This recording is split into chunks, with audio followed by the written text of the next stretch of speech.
fayartaddu katsiruna wa yakhunu ba'duhum ba'dan wa yakrahu ba'duhum ba'dan.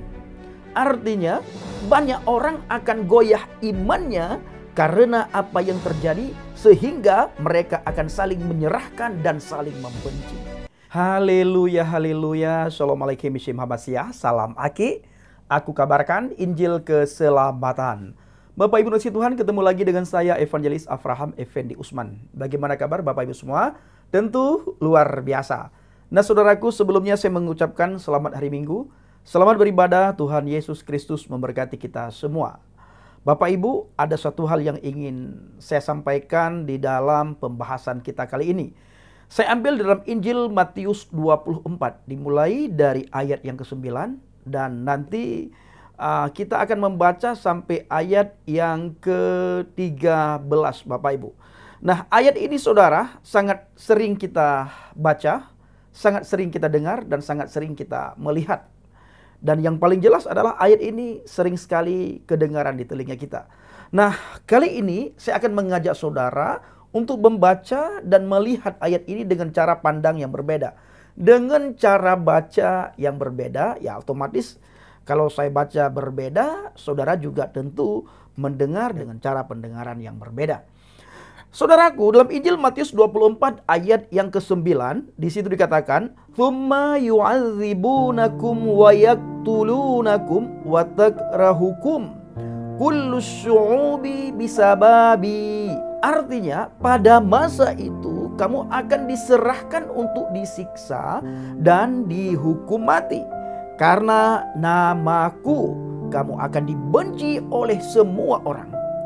Pada suatu hari Bapak Ibu, Yesus berkata kepada para murid dan kepada kita semuanya, "Tsumma yu'adzibunakum," dan pada masa itu, pada suatu hari, pada suatu waktu, kamu akan diserahkan untuk disiksa, untuk dikucilkan, untuk dihina. Kamu tidak dianggap oleh keluarga, kamu tidak dianggap oleh orang di sekitar kamu. Kamu akan diremehkan, segala hal yang jahat akan difitnahkan kepadamu. Nah, Yesus sudah mengingatkan kita saudara. Supaya apa? Supaya ketika tiba masanya, kita bisa kuat di dalam iman percaya kita kepada Yesus. Maka Yesus berkata, "Tsumma yu'adzibunakum wa yaqtulunakum." Pada masa itu kamu akan diserahkan untuk disiksa dan dihukum mati. Dan ternyata Bapak Ibu, kalau kita melihat Alkitab, nabi-nabi terdahulu, rasul-rasul terdahulu yang memberitakan Injil, yang menyampaikan kabar baik, yang menyampaikan kabar kerajaan surga, semuanya mati disiksa Bapak Ibu. Dirajam, dihukum, dipenjara, dihina, dicaci maki, hidup tidak tenang, dikejar-kejar, dicemooh, diejek, diolok-olok. Semua sudah dialami oleh nabi dan rasul. Dan ini tertulis dalam Alkitab. Dan Yesus mengingatkan kita, hari-hari ini kamu akan melihat, kamu akan diserahkan untuk disiksa dan dihukum mati. Kenapa? Karena iman percaya kita kepada Yesus. Orang dunia ingin kita menyangkal dia Bapak Ibu. Ketika kita menyangkal dia, maka kita menjadi teman atau sahabatnya dunia. Kita jadi bagian daripada dunia. Ketika kita jadi bagian daripada dunia, maka siksaan itu, hukuman itu tidak akan menimpa kita. Cemoohan, ejekan, olok-olokan itu tidak akan menimpa kita saudara. Tetapi selama kita berada di dalam Tuhan, kita percaya kepada Tuhan, kita bersaksi tentang Tuhan, kita menceritakan tentang kebaikan Tuhan, kita memberitakan Injil, maka apa yang disampaikan oleh Yesus akan kita alami saudaraku. Kecuali kita menjadi orang Kristen KTP, Kristen keturunan, itu pun akan mengalami intimidasi. Apa itu intimidasi? Ya, dihina, diejek. Tuhanmu itu pakai kolor, kamu menyembah manusia, kamu menyembah patung, bla bla bla bla, hal-hal yang sangat tidak enak kita dengar, itu akan disampaikan oleh orang dunia saudara. Maka untuk menguatkan iman percaya kita kepada Yesus, 2022 tahun yang lalu sudah tertulis dalam Alkitab. Kita diejek, dihina, dicemooh, bahkan dihukuman mati.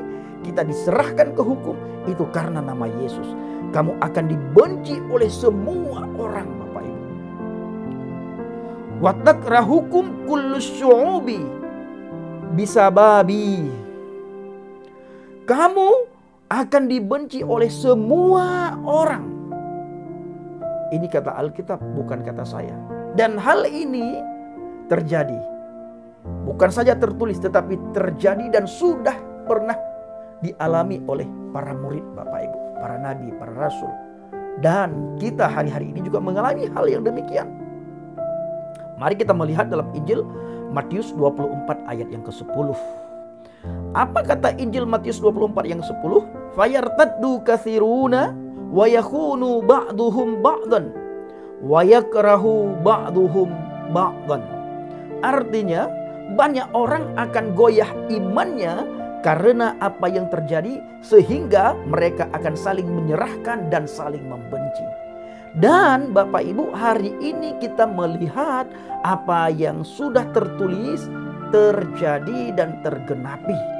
Banyak orang akan goyah imannya ketika orang Kristen tidak tahan dalam cobaan, dalam ejekan, dalam hinaan, dalam intimidasi, dikejar-kejar, diawasi, segala hal-hal yang tidak enak, ya, yang tidak senang, yang tidak mengenakkan kita, yang tidak menyenangkan kita dituduhkan, Bapak Ibu. Maka orang yang tidak tahan diuji itu akan goyah imannya, bahkan ada yang murtad. Maka banyak sekali orang Kristen yang murtad, kita lihat hari-hari ini. Banyak sekali orang Kristen yang murtad. Kenapa Bapak Ibu? Tidak tahan uji, tidak tahan dengan ejekan. Ingin hidupnya tenang, ingin senang, ingin bahagia yang ditawarkan oleh dunia, sehingga imannya goyah dan jadilah bagian daripada dunia. Meninggalkan Yesus Kristus, menyangkal iman percayanya kepada Yesus, dan menjadi bagiannya dunia, saudaraku. Akhirnya apa yang terjadi ketika menjadi bagian dunia?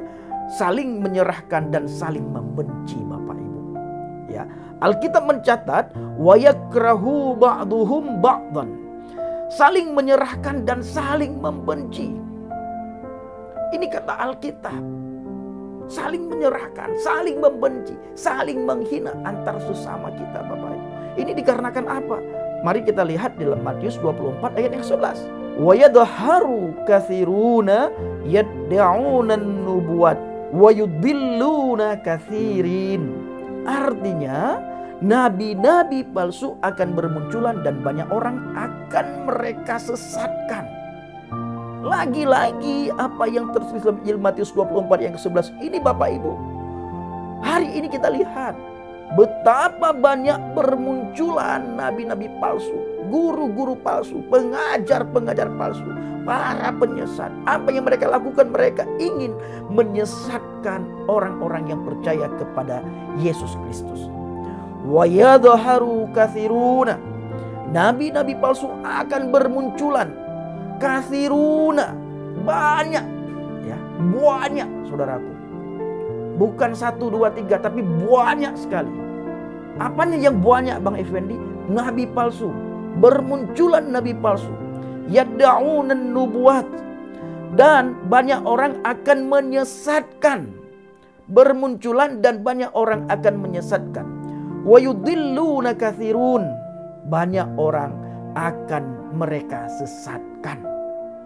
Banyak muncul nabi palsu, dan nabi palsu yang banyak muncul itu akan menyesatkan banyak orang. Dan hari-hari ini kita bisa melihat Alkitab menceritakan tentang kelahiran Yeshua HaMasyiah, kematian Yeshua HaMasyiah, kebangkitan Yeshua HaMasyiah.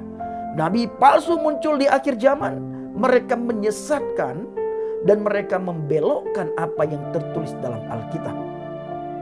Mengenai kematian mereka belokkan, mengenai kebangkitan mereka belokkan juga, saudaraku. Kenapa? Tujuannya agar orang-orang yang percaya kepada Yesus bisa murtad. Ini tugas nabi palsu dan ini tugas guru palsu. Nabi palsu akan muncul banyak sekali dan mereka akan menyesatkan banyak orang yang percaya kepada Yesus. Berhasil? Berhasil. Bagaimana caranya, Bang Pendi, agar Kami tidak termakan omongan nabi palsu dan guru palsu para penyesat itu. Berdiri teguh di atas pondasi iman yang benar. Berpegang teguh pada firman Tuhan. Dan saudara harus tekun dalam doa. Tekun dalam doa. Banyak-banyak berdoa. Serahkan semuanya kepada Tuhan. Dan tinggal di dalam Tuhan. Maka Bapak Ibu, kita tidak akan bisa disesatkan oleh nabi palsu itu. Ayat yang ke-12 dikatakan wa yu'ummu syarru fatabrudu mahabbatul katsirin. Artinya karena kejahatan semakin bertambah, kejahatan semakin banyak, maka kasih kebanyakan orang akan menjadi tawar. Mulai memudar saudara. Kenapa? Karena saling menyerahkan, saling menghina, saling mencaci maki, saling menjelekkan. Nabi palsu berdiri di tengah-tengah umat yang percaya. Mereka ingin mengacau balaukan orang-orang yang percaya kepada Yesus, sehingga orang-orang yang percaya ini saling menyerahkan satu sama yang lain, saling menghina satu sama yang lain, saling menjelekkan satu sama yang lain, saling menjatuhkan satu sama yang lain, lupa terhadap panggilannya, lupa terhadap amanat agung yang harus dikerjakan, yang harus dilakukan. Lupa bahwa kita ini dipanggil oleh Tuhan untuk melayani Dia, untuk bersaksi, untuk memberitakan Injil, untuk pergi memberitakan firman Tuhan. Kita dipanggil bukan untuk saing-saingan. Kalau kita dipanggil untuk saing-saingan, maka kita akan menjadi bagian daripada dunia. Kita bagian daripada nabi palsu dan guru palsu. Mereka saing-saingan sesama mereka Bapak Ibu. Kita anak-anak Tuhan tidak. Karena kita dipanggil menurut panggilan kita masing-masing. Ada talenta masing-masing saudaraku. Saudara talentanya lain, saya talentanya lain. Maka kita diberikan talenta berbeda satu sama yang lain. Tetapi kita satu Tuhan, satu iman, satu baptisan. Di dalam nama Yesus Kristus, Yeshua HaMasiah. Nah Bapak Ibu yang kasih Tuhan, karena kejahatan semakin bertambah, maka kasih kebanyakan orang akan menjadi tawar. Ayat yang terakhir, ayat yang ke-13. Lakinnalladzi yathbutu ilan nahayati yanju. Artinya, tetapi orang yang tetap bertahan sampai kesudahannya akan diselamatkan. Orang yang bertahan sampai kesudahannya, sampai akhir, orang itulah yang diselamatkan. Apabila kita putus di tengah jalan, gugur di tengah jalan, kita tidak sampai ke tujuan, dan sebelum sampai ke tujuan kita sudah gugur, kita tidak selamat Bapak Ibu. Alkitab mencatat dalam Injil Matius 24 ayat yang ke-13.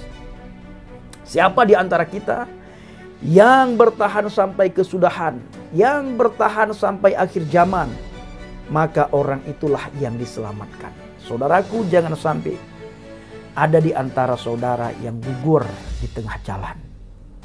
Berpegang teguhlah pada firman Tuhan. Berdirilah di atas pondasi iman yang benar. Di luar Dia kita tidak bisa melakukan apapun. Baik saudaraku, kiranya video singkat ini menjadi berkat bagi kita semuanya. Shalom alaikum bismillahirrahmanirrahim. Salam aki. Aku kabarkan Injil keselamatan. Bapa Yahweh Bishim Adonai Yeshua HaMasiah. Waruah HaKodes memberkati kita semua. Haleluya. Amin. Salam murtadin. Saya mengucapkan terima kasih kepada Bapak Ibu yang selalu mendukung pelayanan Habaget, baik melalui doa, dana, motivasi maupun support saudara. Terus dukung dalam doa dan bawa Habaget dalam doa syafaat saudara. Terima kasih.